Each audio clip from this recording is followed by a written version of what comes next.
Okay, so this is Korean life here in Pochon. Marami mga oldies dito, iba-ibang edad pala, meron din mga bata, pero mostly mga may edad na. Sana dito. Maganda dito guys. Okay, meron akong surprise sa inyo na magandang view.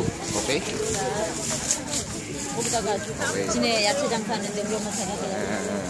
To my son Akil pala, meron akong i-share sa'yo na secret, big secret, at gagawin ko sa video sa YouTube para paglaki mo malaman mo yon at napakalaking blessing nun. Ikaw ang pwedeng para sa iyo. Okay? Big secret ko yun. Basta will make you the richest man. Okay? So, ayan. Ito yung view na sinasabi ko sa inyo, guys. Okay? Ganda. Merong mountain dyan sa likod. Okay? Ganda. Pause ko muna.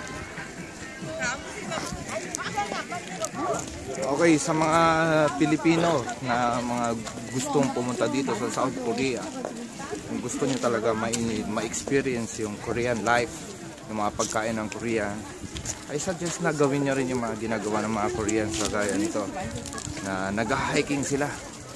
Para bisitahin nyo yung mga places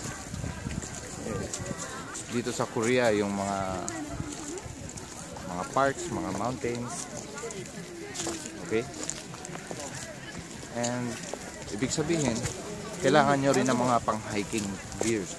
Kailangan nyo ng shoes, kagaya ng mga suit nila. Okay?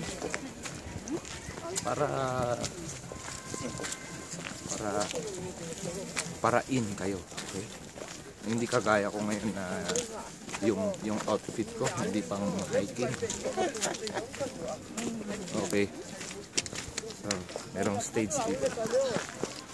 Ay, yung mountain nandun sa likod. Ayan. Meron pa dito sa likod. Yan. Tapos yung yung lake, ayun, nandun sa likod. Okay.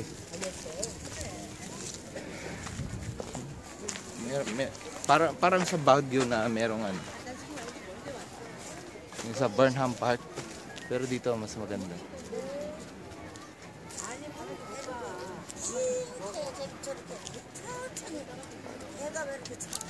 Okay. Alright. Meron pong isang magandang idea na pumasok sa akin, guys. Actually, kahapon ko pa dapat sasabihin, gagawa ng video about sa networking. So, pag uwi ko mamaya, gagawin ko yung video na yon. Isang new idea, contribution sa networking. Yung tinatawag ko na rainbow effect. Okay? So, magkita-kita po tayo sa mga susunod na video ko. Napakaganda ng view dito. Kung gusto nyo pumunta dito, tandaan nyo po, this is Pochon or Pochon. Okay? So, that's all. And bye-bye.